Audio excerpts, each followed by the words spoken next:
Hello and welcome. You're watching us here on Halftime Report. I'm Manglam Malu. With me are Ekta Batra as well as Sonal Bhutra. We're talking about the markets which are looking extremely good right now. We're at the, we're mildly off the highs, but sustaining the gains that we saw from the morning. And in fact, we've just built onto that. The Nifty is sitting closer to that 18,150 mark. The mid-cap index as well as the Nifty Bank in step with the frontline indices. As we speak, we have the numbers of Maruti at the bottom of your screen. These are October sales numbers coming in just mildly below Nomura's estimates, and that's largely because of exports being weaker than the last year. Exports last year were 21,322 units. This year have been 20,500 odd units. And as far as the commercial vehicles are concerned, they too have been lower than last year. So last year it was around 3,800 commercial vehicles. Now they've sold around 2,900. But passenger vehicles, they've seen a strong growth both year on year as well as month on month. Year on year, of course, is not comparable because of an adverse impact of the shortage of the electrical components. So the stock is seeing a wee bit of profit taking, but these numbers do not look particularly bad despite being mildly below Nomura's estimates. Just about flat. It's met Nomura's estimates, 1.67 lakh units as compared to 1.69 lakh units. Total sales down around 5% on a month-on-month basis. Just want to point out that, yes, there is a lot of momentum in the markets at this point in time. There is the Fed meet, which is in focus, and that would determine probably how we would move in the next couple of trading sessions. But a lot of stocks in terms of momentum, fresh 52-week highs for a lot of stocks such as Bharti Airtel, Sun Pharma. So earnings continue to be on our radar. But we have a company lined up, Sonal. Oh, yes, we do, guys. So Datamatics, that is the stock on our radar today. Company reported its Q2 earnings last week, that is on Friday. The net profit came below the estimates, down quarter-on-quarter basis, while revenue and EBITDA saw a growth quarter-on-quarter. Rahul Kanodia, the Vice Chairman and CEO of the company, is joining us now to discuss the earnings fine print and a lot more. Mr. Kanodia, good afternoon. Thanks a lot for joining us. I was looking at your margins. It has expanded on a quarter-on-quarter basis to 15% versus 14.6%. What is the outlook for the remainder of the year? You had guided for 15% margins. And what was the Forex impact? How much did Forex improve margins this time? Yeah, the Forex margins impact was very minimal. To the extent that we earn in dollars and spend in dollars, it really does not impact too much. In terms of margins, we've done 15%. That's what we had planned or predicted. We should be in the same range, marginally better perhaps in the second half of this year. So that's where we are. It's roughly in the same range.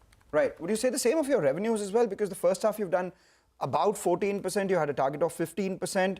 And I ask this primarily because you get a substantial amount of your revenue from US as well as UK. Both these US, UK, Europe, that's about 2/3 of your revenue.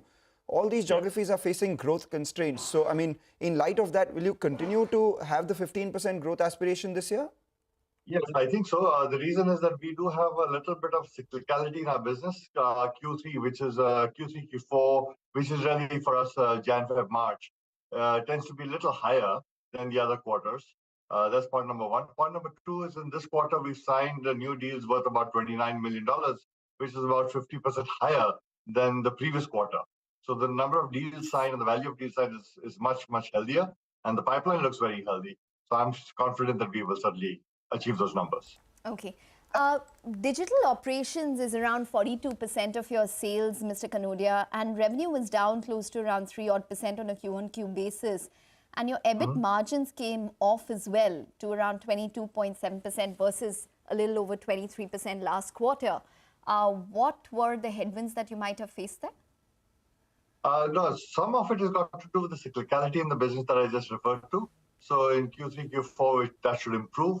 Also, the reason the margins come down is that we ramp up headcount and get into the preparation mode for the business that's going to come in the next quarter.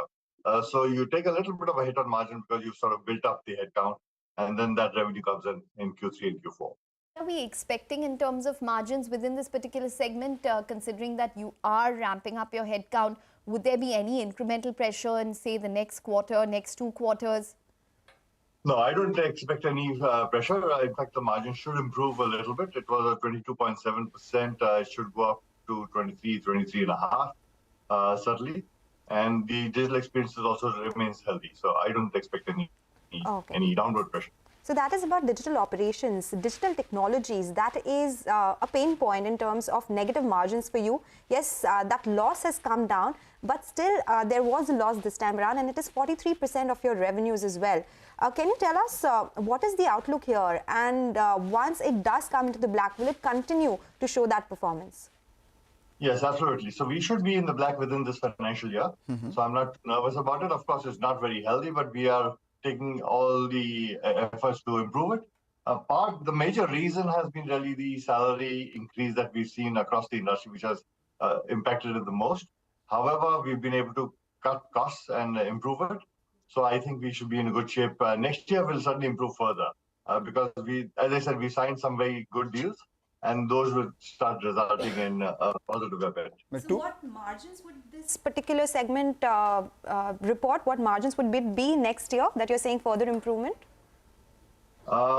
This is a little early to talk about next year, but in the past, we've gone in the range of about 12 to 15%. Given that we were negative 4%, I think we should be certainly in the mid-single digits next year for sure, if not even higher. That's interesting because, if you are in mid-single digits, then your overall margin should look much better because here's a 43% chunk of your revenue which is reporting negative margins. Despite that, you're doing around 15%.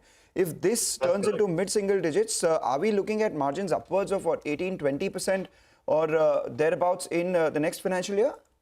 That is correct. That is correct. But of course, we have to do the planning for the next year. It's a little early right now. All right. We have 2 more.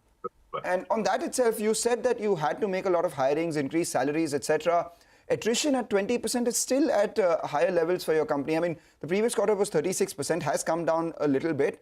Do you think it is bottomed out and, the worries of attrition are behind the company going forward? That is correct. So we've taken a lot of steps in training our people and ramping up new recruits. And also the market has eased off a little bit. And because the market has eased off, we see less pressure on attrition. So I think that should be all right. Okay. Mr. Kanodia, can you tell us how many new customers you all acquired? Because in the previous quarter, you did say that you all had invested heavily in your true suite of products, and there is some amount of, at least last quarter, there was an incremental number of customers to the tune of around 10 customers that you acquired. But there were some customers which actually exited the business simply because they've adopted a multi-vendor strategy. What were the trends this quarter? So the customers didn't exit, they just shrunk, but now they've stabilized. Okay. This quarter, we've got about 12 new customers. So we continue to run at that rate. We should see a little slowdown in Q3 because of Christmas. Thanksgiving, Christmas holiday, things slow down a little bit.